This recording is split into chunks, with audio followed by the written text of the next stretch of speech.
Olá! O contrato social funda na modernidade a crença de que os indivíduos entregam a sua soberania para o Estado, que em troca vem a proteger a sua economidade física e moral. Com essa lembrança quase esquecida em tempos de linchamentos públicos, abrimos mais um programa do Movimento Cidadão Comum, o MCC, Política com Paixão e Sem Ostentação. Nele, convidamos você a refletir sobre o que você faz todo dia, mesmo sem saber, que é a atividade política. De início, lembramos que o nosso programa ele está dividido em duas partes. Na primeira parte, buscaremos discutir hoje o complexo tema da segurança pública. Já na segunda parte, buscaremos responder uma pergunta que você nos enviou pelo e-mail movimentocidadãocomum@gmail.com. Vamos à primeira parte?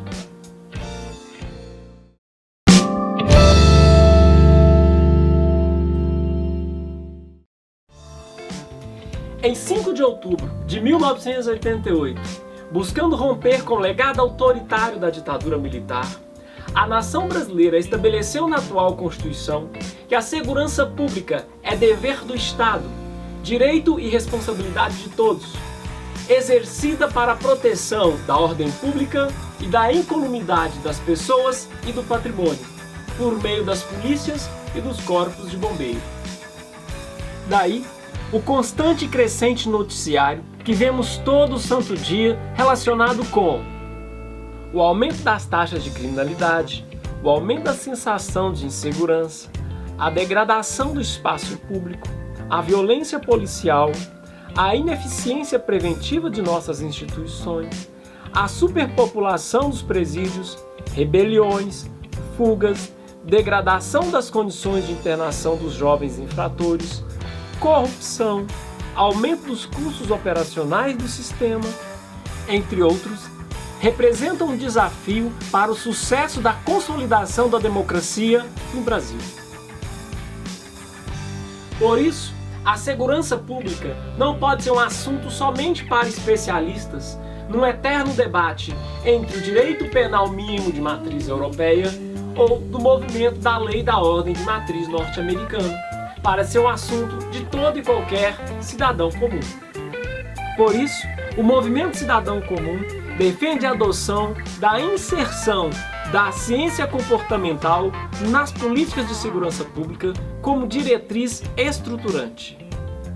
Isso seria efetivado com a criação de grupos multidisciplinares formados por psicólogos, assistentes sociais, arquitetos, historiadores, geógrafos e juristas, que por todo o país vão mapear atitudes de modo a adaptar a burocracia à natureza humana. O exemplo começará com cada servidor público que será treinado como um difusor da ciência comportamental. Isso deve-se ao fato de que está mais que comprovado que nem sempre as pessoas agem por interesse próprio. Na verdade, somos abalados pela ansiedade, bem como dominados pelo desejo de adaptação. Como condição de sobrevivência, é urgente uma política de segurança pública não mais predominantemente fundada na repressão, mas na antecipação de se verificar por que as pessoas fazem más escolhas e intervir estrategicamente para que isso não aconteça. Como vovó dizia, antes não adoecer do que ser curado. Assim, a população será estimulada a testar pequenas modificações dentre as alternativas que lhes são apresentadas cotidianamente, de modo que tomem as decisões mais adequadas dentro do tema da segurança pública. Percebam, em nenhum momento a política de estímulo busca substituir os tradicionais enfrentamentos contra a marginalidade na proteção das pessoas e do patrimônio. Na verdade, busca trazer o afetado de forma antecipada para dentro do olho do furacão, por meio de uma ação solidariamente positiva, e não por meio de uma tragédia que poderia ocorrer a qualquer um mortal. Assim, a democracia deve distinguir-se da brutalidade repressiva, de modo que os cidadãos não acreditem apenas na ordem dos uniformizados ou do radar para não atravessar o sinal vermelho. Na verdade, devem ser estimuladas práticas em que as pessoas se respeitem mutuamente e se sintam parte da sociedade como um todo. Hoje encontra-se ultrapassada a explicação simplista e segregacionista de que a violência tem origem na miséria ou na difícil vida de parte substancial da população brasileira. Basta verificarmos que, desde a conquista da Constituição de 1988, a vida melhorou para um nutrido contingente de brasileiros, e nem por isso a violência diminuiu. É espantosa a facilidade como se mata hoje. Isso porque temos uma sociedade cada vez mais fraturada e egoísta. Constata-se que houve ruptura do contrato social quando se vê greve de policiais, saques, linchamentos, corrupção sem precedentes em estatais que até pouco tempo atrás eram um dos poucos orgulhos dos brasileiros. Uma vez que esse contrato social precisa urgentemente ser refeito, o Movimento Cidadão Comum propõe estas, entre outras medidas. Transformação das polícias militares, hoje de caráter ostensivo, em polícias comunitárias, de caráter preventivo, com o uso da força somente em situações extremas. Implantação do voto facultativo aos presos definitivos como forma de repensar as políticas de ressocialização e evitar a reincidência. Descriminalização do uso de drogas, atribuindo-lhes enfoque de política sanitária e tributária e não de política criminal, de modo a investir na prevenção e no tratamento.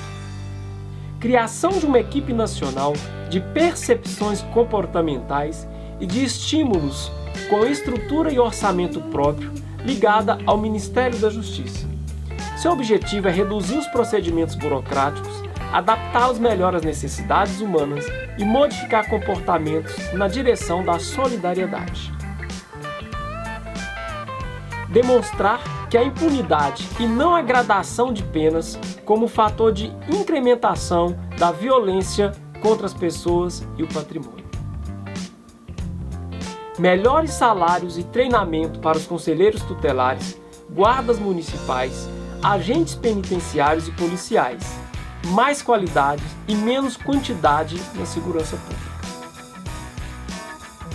Aprimorar os mecanismos de cooperação entre os agentes privados com uma delação premiada. Nacionalização dos centros de armazenamento de dados dos usuários da internet.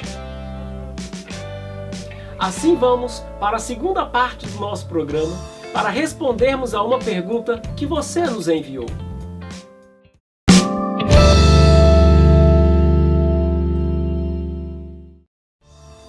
A pergunta dessa vez é de Valdir da Silva Felinto, da cidade de Belém, estado do Pará, que nos questiona. Todos nós sabemos que as prisões brasileiras são o habitat natural dos marginais. O que fazer para que os condenados não continuem a atuar nas cadeias? Muito obrigado, Valdir, por sua contribuição. E aproveitamos para mandar um grande abraço para você e todos os nossos espectadores aí no estado do Pará. E desde já adiantamos que, além de instalar a Comissão Executiva Estadual, em breve estaremos aí com mais uma oficina pela cidadania do Movimento Cidadão Comum. Fiquem atentos. Quando o Estado atribui uma pena privativa de liberdade a uma pessoa, esse mesmo Estado é responsável pelos atos que ela pratica no estabelecimento prisional, até porque eles têm direitos e deveres por lei.